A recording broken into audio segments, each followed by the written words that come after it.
Ya, kamu nggak direkam nggak mau ya? Kalau salah ya Mau. salah. Saya ditilang sama polisi yang gak sopan. Viral, pengemudi mobil lawan arus di flyover Jakabaring, sempat viralkan kejadian saat ditilang polisi.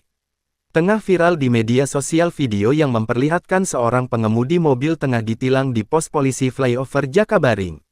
Dalam video yang diunggah akun TikToknya @Nadia Sahnas, terlihat ia dan pihak kepolisian tengah berdebat terkait penilangan tersebut. Minta kebijaksanaannya. Oh, yang ini nih lampu merah apa sih? Apa? Ini ya. Ya, kamu nggak direkam nggak mau ya? Kalau salah ya Mau. salah. Saya ditilang sama polisi yang gak sopan. Iya, kok nggak sopan?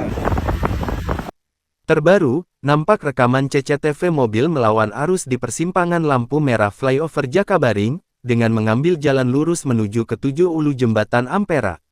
Kasat Lantas Polrestabes Palembang, AKBP Yeni